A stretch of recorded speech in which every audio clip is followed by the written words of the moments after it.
สติมาปัญญาเกิดเจริญพรนอกตนญาติโยมทั้งหลายหาฟังมงคลชีวิตมงคลชีวิตข้อที่80ปัญจะมีศิลปะเฮาปลูกหมากม่วงจะได้กินได้ขายก็ย้อนหมากของมันตอนทมิตรที่ปลูกใหม่มีลำต้นกิ่งงาใบเป็นเพียงเพื่อการเตรียมตัวที่จะให้หมากผลเท่านั้นเช่นเดียวกันความรู้ทุกอย่างหรือการเป็นพหูสูตรที่เฮามีอยู่ก็เป็นเพื่อการเตรียมตัวเท่านั้นมันจะสวยเฮาได้แท้จริงก็ต่อเมื่อเฮามีศิลปะสามารถนำเอามันออกมาใส่ได้เป็นอย่างดีเท่านั้นศิลปะเป็นอย่างศิลปะแปลว่าการแสดงออกมาให้ปรากฏขึ้นได้อย่างงดงามน่าชมเชยหมายถึงสลาดเห็ดคือเห็ดเป็นนั่นเอง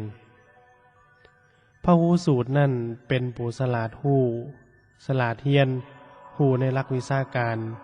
หู้ว่าแม่นหยังเป็นหยังหู้ว่าอันใดจะต้องเฮ็ดแนวใดส่วนศิลปะแม่นความสามารถในทางปฏิบัติคือสามารถนำเอาความรู้นั้นมาใช้ให้บังเกิดผลได้คนที่มีความรู้บ่แม่นว่าจะมีศิลปะไปหมดทุกคนเช่นการรู้จักวิธีหนึ่งเขาว่าจะต้องเอาเขาสารไปมาดนปานใดแล้วจึงเศร้าเขาใส่หวดยกขึ้นยองไว้เทิงหม้อหนึ่งเทิงเตาไฟเมื่อเขาขึ้นแล้วก็สิกเขาปีนเขาให้ทางเทิงลงทางหลุมแล้วหนึ่งไปจนกว่าเขาจะสุกดีจึงสวยเขาหรือวิธีกิ่งเขาให้เป็นก้อนแล้วเอาใส่ติบเขาเก็บไว้กินกับอาหารกินต่างๆนี่คือหลักวิชาการหนึ่งเขากินแต่คนที่หูเพียงเท่านี้ก็บ่แน่ว่าจะสามารถหนึ่งเขากินได้ทุกคนบางคนอาจจะได้เขากินบ่สุกเขาแข็งเขาเยื่อยหรือเขาใหม่ก็เป็นได้พอบ่มีศิลปะในการหนึ่งเขาบางคนอาจจะฉลาดฮู้หลักการแต่ว่าบ่ฮู้เฮ็ดเรื่องอื่นๆก็เช่นกันบ่ว่าจะเป็นการขับรถเตะบานลอยน้ำคั่วกินลองเบิ่งก็ได้ว่าถ้าฮู้แต่ทฤษฎีอย่างเดียวจะเฮ็ดได้หรือบ่ประเภทของศิลปะทางกายคือสลาดเฮ็ดเวียกกันสร้างต่างๆเช่นสร้างตำหูกเข็นไหมสร้างเครื่องจักรสร้างแต้มรูปสร้างออกแบบสร้างปั้นสร้างภาพสร้างพิมพ์รวมทั้งสามารถในอาชีพอื่นๆอีกเช่น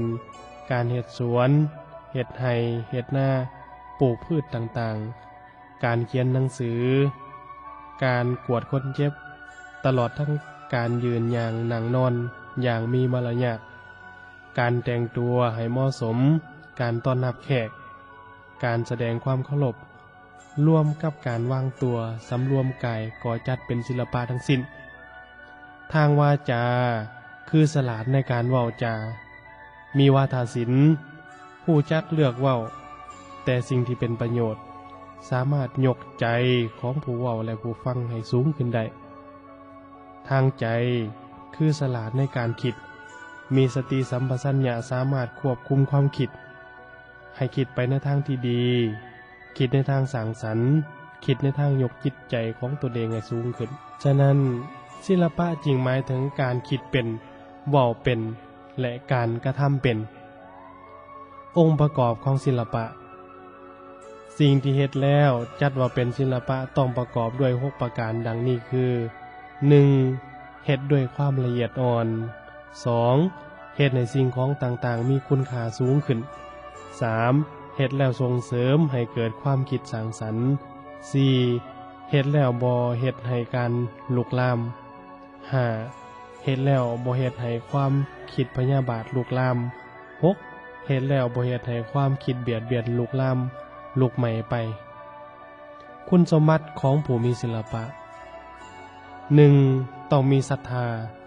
มีความเสื่อมมั่นในสิ่งที่ตนเฮ็ดว่าเป็นสิ่งที่ดีแท้มีประโยชน์แท้มีใจหักที่จะเฮ็ด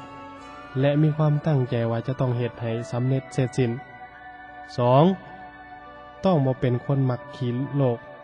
ผู้จักระมัดระวังรักษาสุขภาพตนเอง 3. ต้องบ่เป็นคนขี้โมโหขี้คุยโอ้อวดที่บ่มีใครอยากสอนอยากแนะน คนพวกนี้เมาแต่อวดอ้างมัวแต่ขี้โม้จนบ่มีเวลาฝึกฝนหล่อหลอมตนเอง 4. ต้องบ่เป็นคนเกียจคร้านขี้คร้านมีความมานะอดทนภาคเพียร 5. ต้องเป็นคนมีปัญญารู้จักพิจารณาเป็นคนมักสังเกตใส่โยนิโสมนสิการในการดำเนินชีวิตมีธรรมะวิจัยเนี่ยเข้าใจโลกเข้าใจสภาพแวดล้อมเข้าใจความเป็นจริง วิธีฝึกตนให้มีศิลปะ 1. ฝึกตนเองให้เป็นคนมักสังเกตรู้จักจุดเด่นสิ่งรอบตัว 2. ตั้งใจเฮ็ดเวียกทุกอย่างที่มาถึงตนให้ดีที่สุดอย่าดูถูกเวียกอย่าหลีกเวียกงาน 3. ตั้งใจเฮ็ดเวียกทุกอย่างด้วยความปราณีตละเอียดละออ 4. ตั้งใจปรับปรุงเวียกงานให้ดีขึ้นเสมอบ่เฮ็ดไปอย่างซุ่มสี่ซุ่มหาพอให้แล้วมือ 5. มันอยู่ใกล้ชิดกับผู้มีศิลปะในการเฮ็ดเวียกอย่างแท้จริง 6. ฝึกสมาธิอยู่เสมอเพื่อให้ใจสงบผ่องใสเกิดปัญญาในการฝึกและปรับปรุงตนเองให้มีคุณสมบัติของผู้มีศิลปะได้ข้อที่ควรระวังอย่าซอกเอาแต่ความผิดของผู้อื่นเฮ็ดแบบนั้นเฮาก็จะกลายเป็นศิลปินนักติคือดีแต่ของโตผลงานของคนอื่นบ่ดีตีคนอื่นหลายเลยบ่กล้าแสดงฝีมือของตนเองพอย้านคนอื่นจะตีตนคืนสุดท้ายก็จะกลายเป็นคนที่บ่มีผลงานเฮ็ดหยังก็บ่เป็นอานิสงส์ของการมีศิลปะ 1. เฮ็ดให้มีความสามารถเด่นกว่าผู้อื่น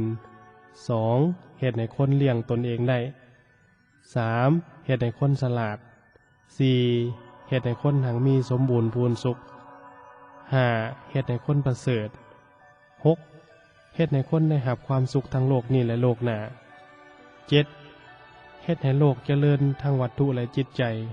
ผู้ที่มีศิลปะเพียงอย่างเดียวก็สามารถเลี้ยงชีพได้โดยง่าย